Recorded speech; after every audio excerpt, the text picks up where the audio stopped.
Hello and welcome to another episode of The Influential Nonprofit. As usual, I am your host. My name is Mary Ann Dersch. I work with nonprofit leaders to grow their influence so they can ask for and receive what they want and need without feeling rejected or pushy. Because who wants to feel that? And today I am with Bailey Lewis. And Bailey, I'm so excited for this conversation because you have the words. Let me make sure I say this right. Words first, people first. Approach to digital relationships. And I'm very excited to learn about that and how you help nonprofits in digital spaces. Before I start that, I always start with the first question of my podcast, which is, tell me something that you are super proud of that you don't get to brag about a lot. Yeah. I've heard you ask that question before, and I and it got me really thinking. It's a great question to think about. Something that you don't get to brag about a lot. And I think for me, it's kind of a personal thing recently. I feel like maybe here at the beginning of 2023, a lot of us are finding personal things that we're proud of. At least I hope some of us are. Yeah. For me, it's that, in digital content, you can spend your entire life in front of a computer. And particularly for the last 3 years, we've spent a lot of our time in front of a computer, and we're in front of a computer right now. But I've been trying to find ways to work and still be productive and still be thinking about digital content strategy and all these things without having to have my eyes on a screen. So I've been taking walks and doing research via audio instead of looking at the screen. I've been finding ways to meet people in person again when they're close enough. And so I'm really proud of that because I feel like I've spent a lot of my time tied to a screen in cases where I didn't need to be. So just finding other ways to connect is your magic can show up anywhere, right? Yeah. It doesn't always have to be in front of a screen, and even finding new ways to do my coaching sessions where it's not just, everyone staring at each other across the screen. Maybe there are other things, tactile things that people can do even when we do have to be remote.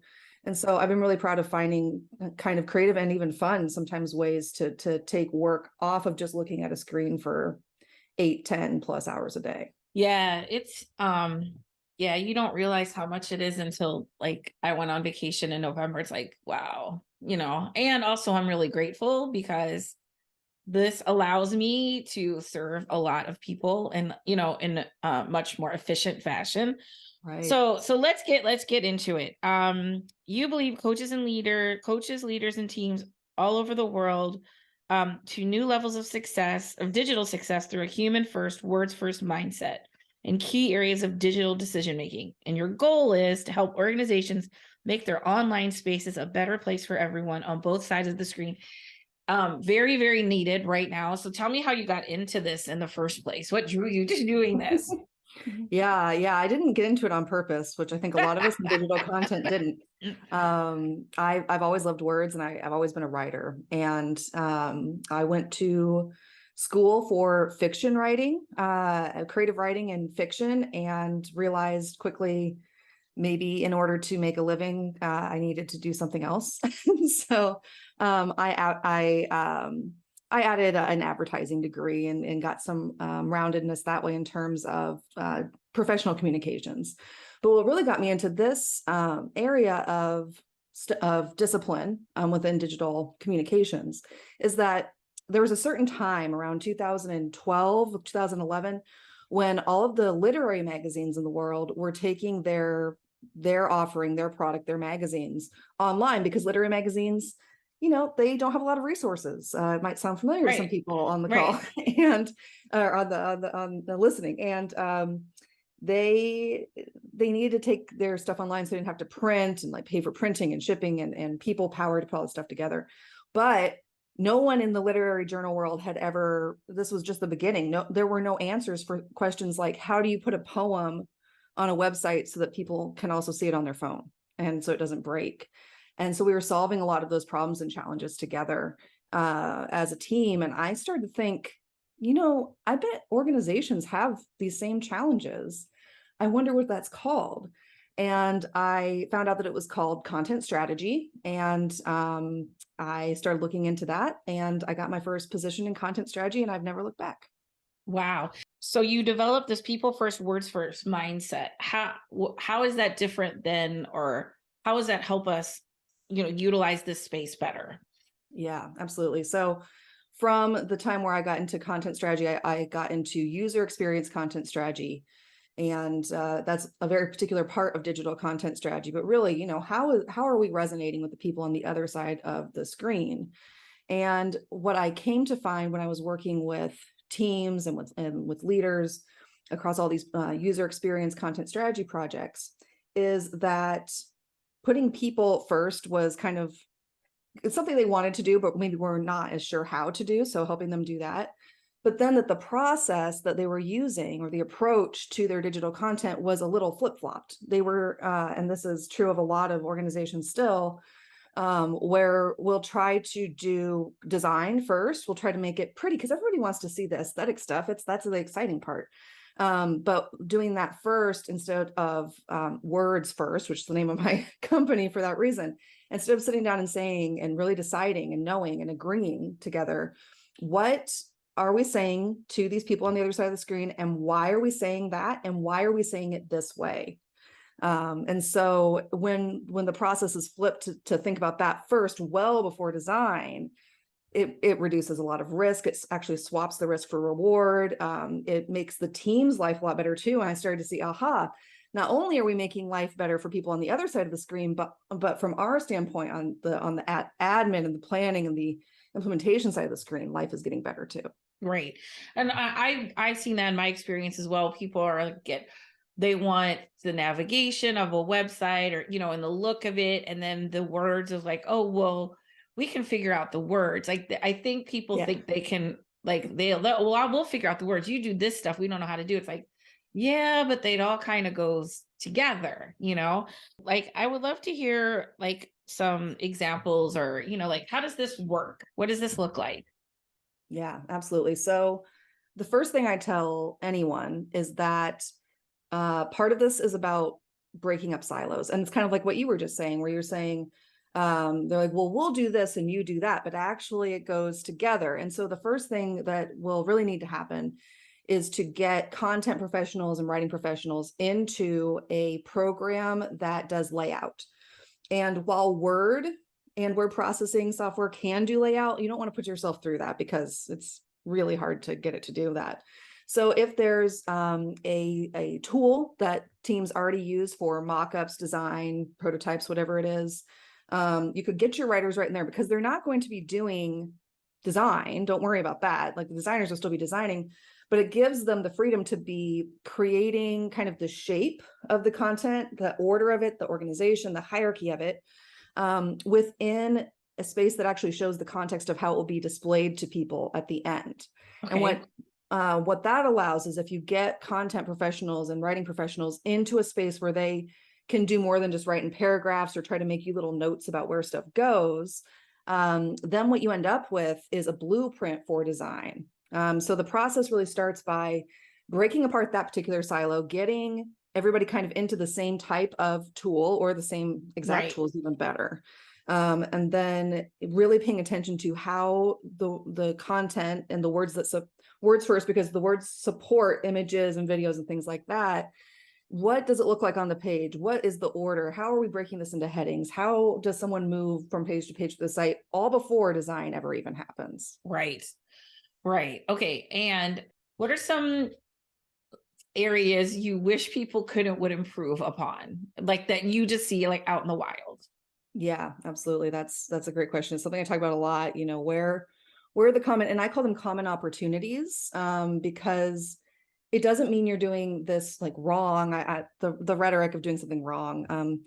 It's an opportunity to strengthen it, make it even better. So one of those is a pitfall that can turn into an opportunity is using lorem ipsum when you're creating content for digital spaces, because a couple things might happen. First of all, I'm guilty of this. You might forget it's there It's and there, launch right? with And it. by that, if you don't know what she means, Yes, it's thank you. just the the made up, like gibberish words that you put in as a placeholder. And sometimes you forget they are holding a place. Yes. And if you use more realistic looking words, it's even easier to forget that they're there. And I have done that. But also it almost always means that you haven't given careful word by word, line by line consideration to what the content is doing there, how it's serving your audience, how you will maintain it.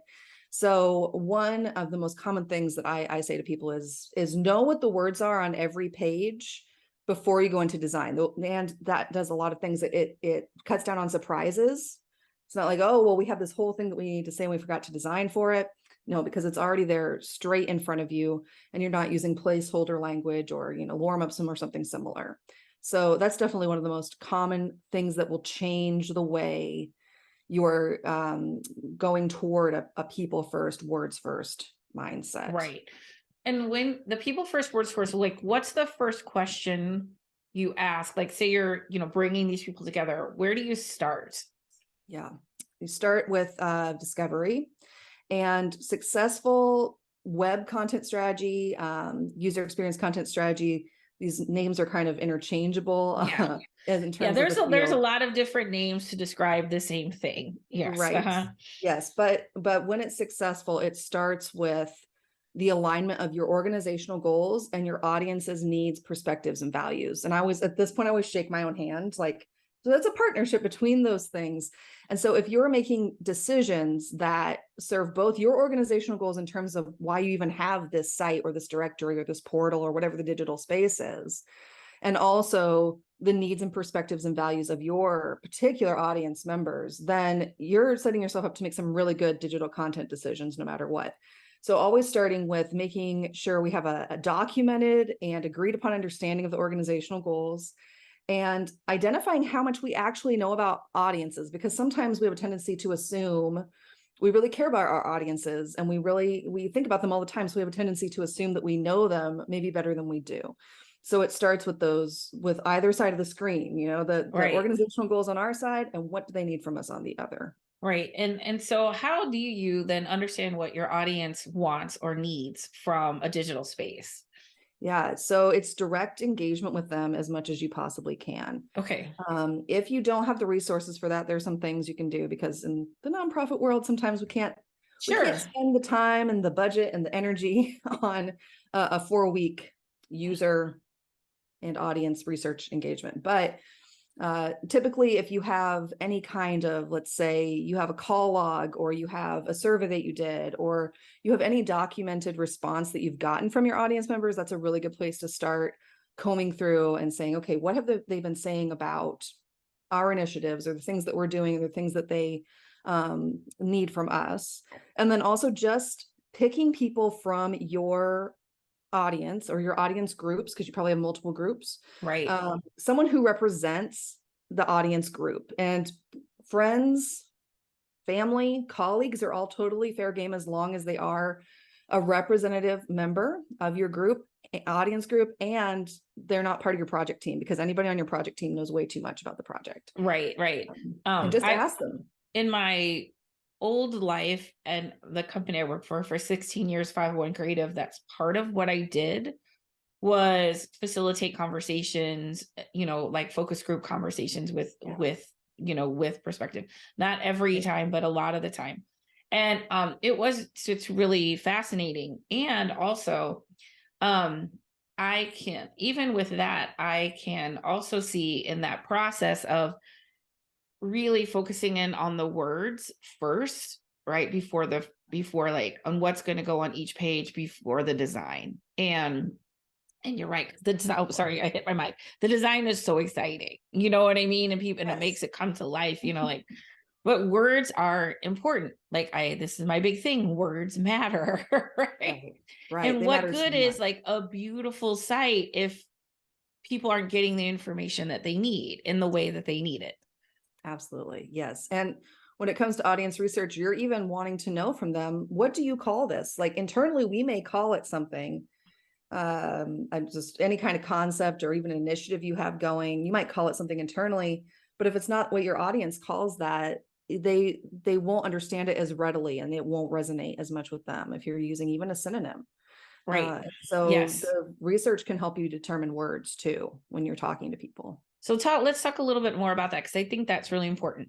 My a friend of mine has a philosophy. She calls it the mullet philosophy, right? Like business in the front, party in the back. Use your language in the front so you can teach them, Mm, you know, like you use their language in the front so you can teach them your language. So for instance, like I work with Child Care Aware of Missouri. Well, they call them child care professionals, but people don't Google child care. They probably Google daycare, which is language that they feel like is kind of passe, right?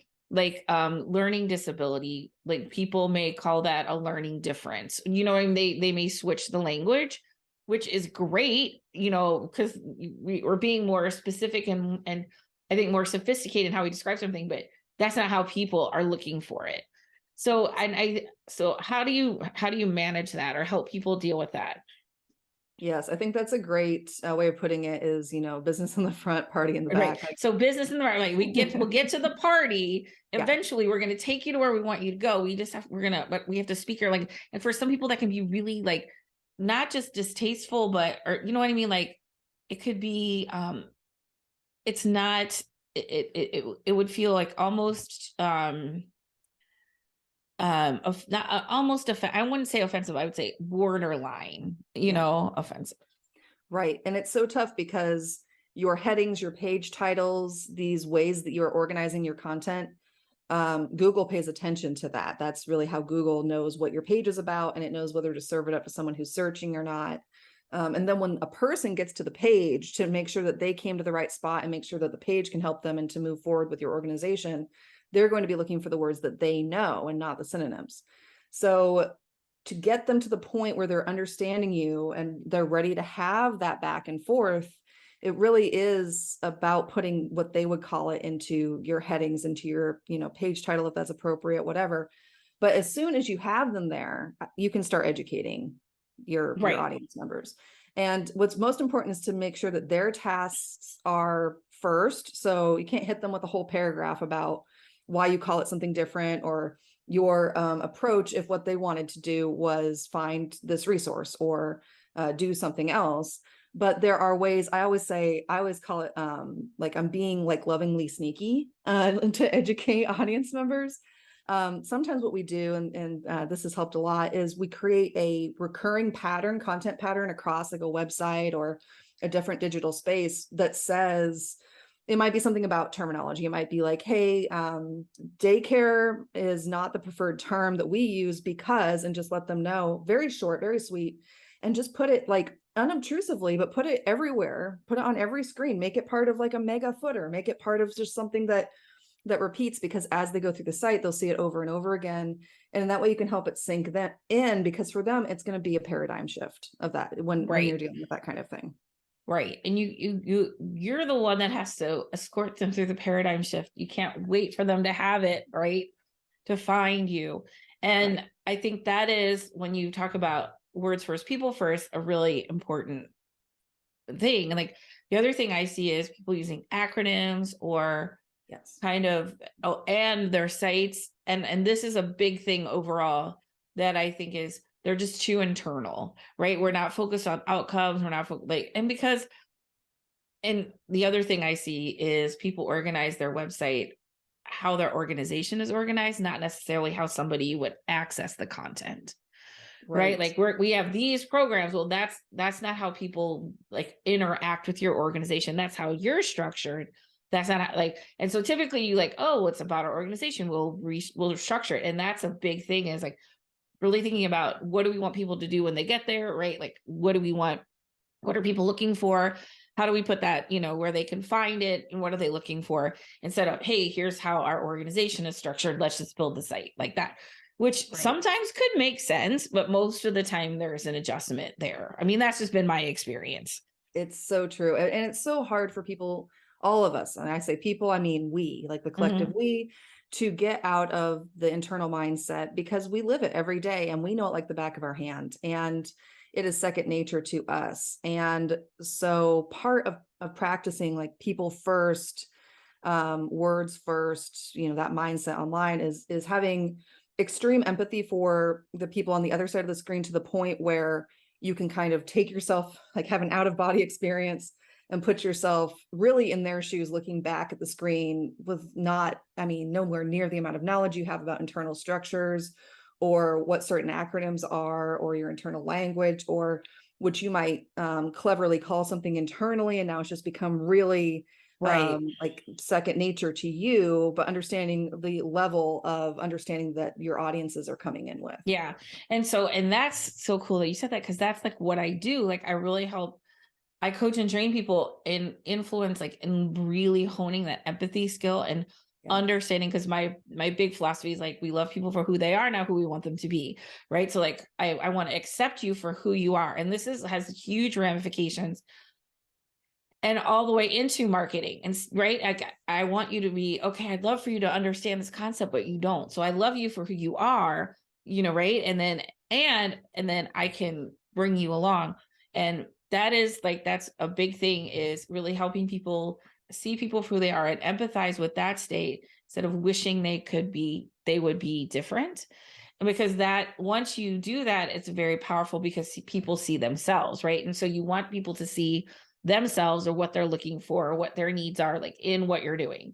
Because once you have that, then they're going to be open to all that you have. Yes, Yeah. absolutely. And you'll be the hero, as you know, you'll be Yes. the hero of their day, because we are so used to digital experiences being difficult, not making sense to us, having to wade through them and navigate them kind of on our own, as if we were, dumped into the middle of digital wilderness, and now you have to find your way out. So anytime we come across a digital space that is like really, yes, empathetic, like knows where we're coming from, is going to help us, like take us by the hand basically and guide us through.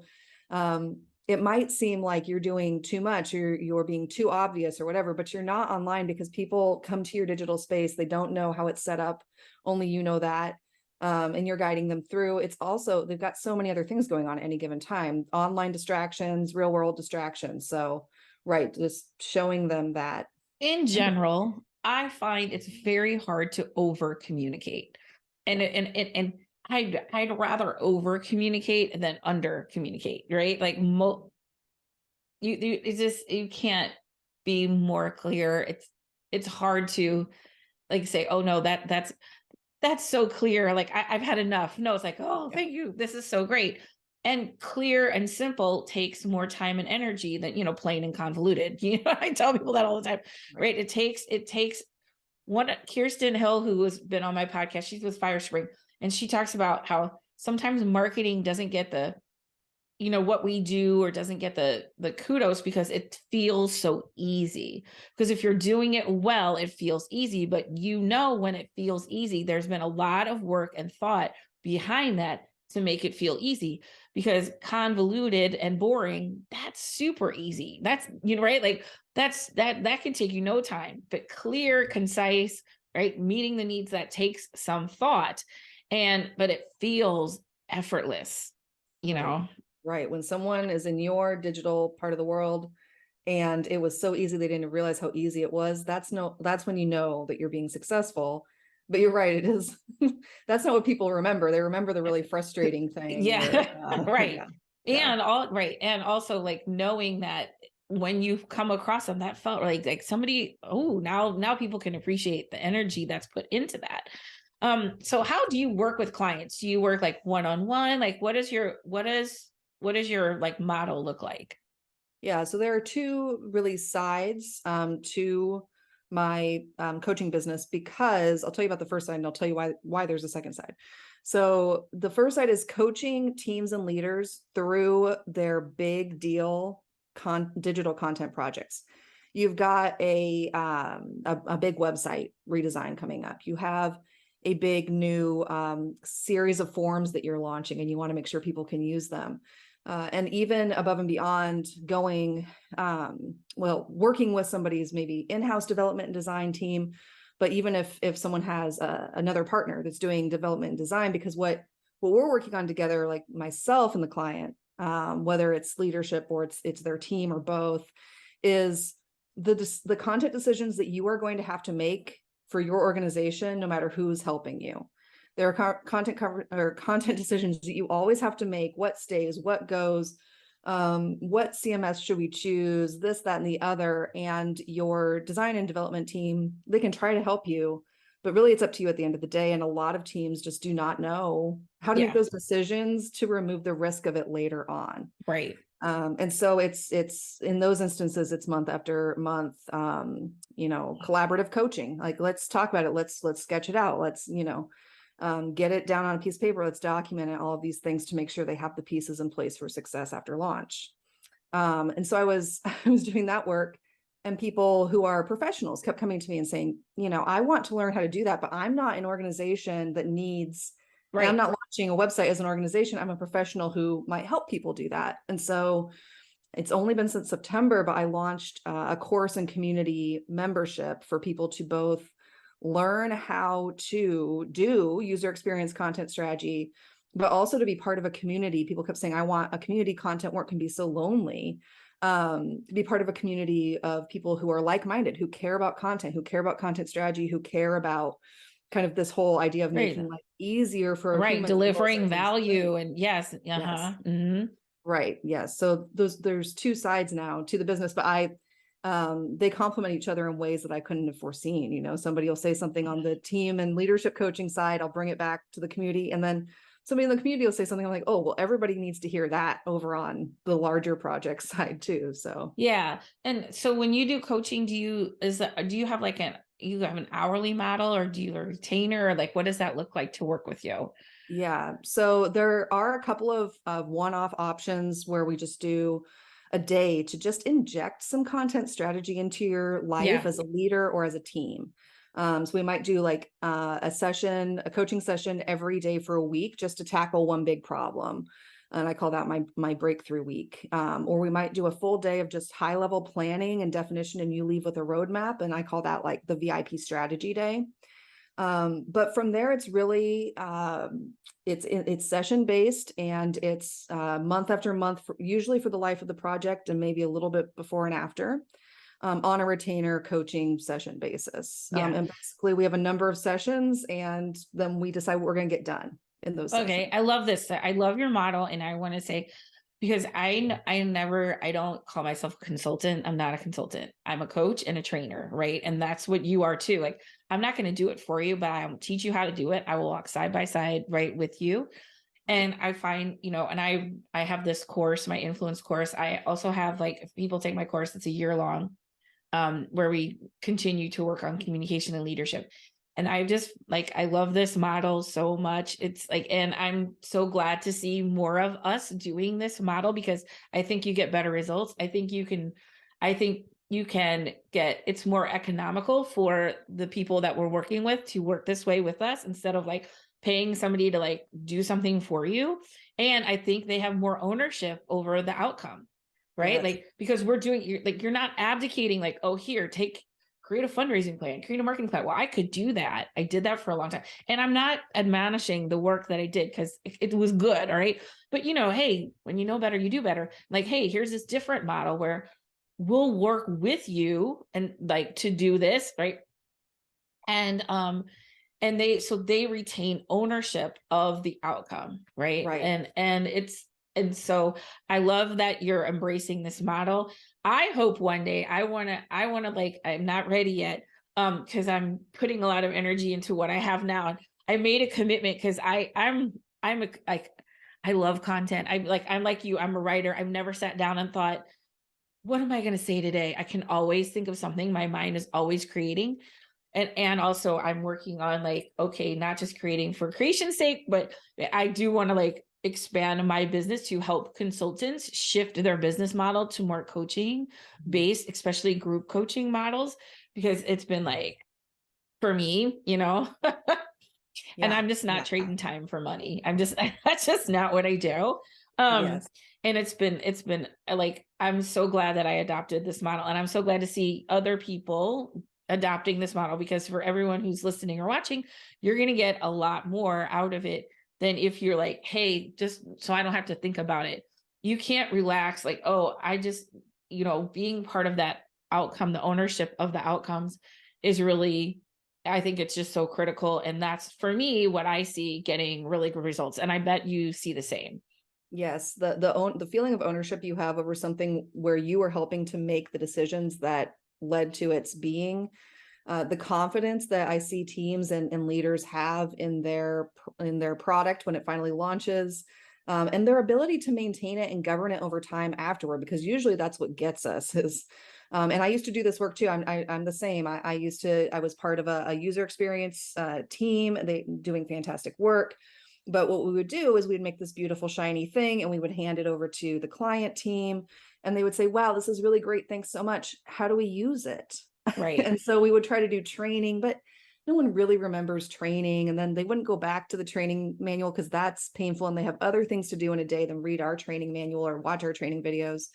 And so then things would fall apart. But if you were part of the process of creating the thing, then you don't need the training manual. You know why the decisions were made. You help make them. It's Right. really is a huge difference. Yeah, that is a huge difference.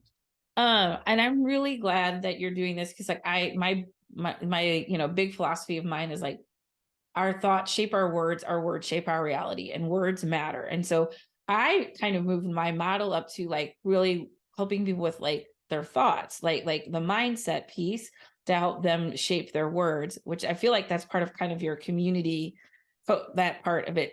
And then, because our words shape our reality, and words matter.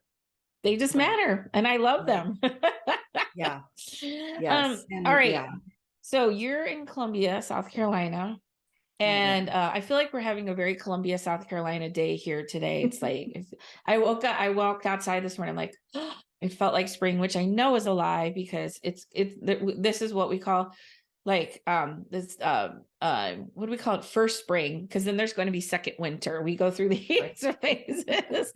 um and so if I'm ever in Columbia, South Carolina, or if Mhm. you're in St. Louis, Missouri, and we go to karaoke together, which there's a high probability that we will if you're with me, what is your go-to karaoke song? Yeah. So I've had the same karaoke song for a long time. I like it. I've actually like won a karaoke contest or two in my life. It's a little known fact about me. Most people do not know that, so now you all do. So I would We'll love to add go that to to the karaoke. brag about it at the first question.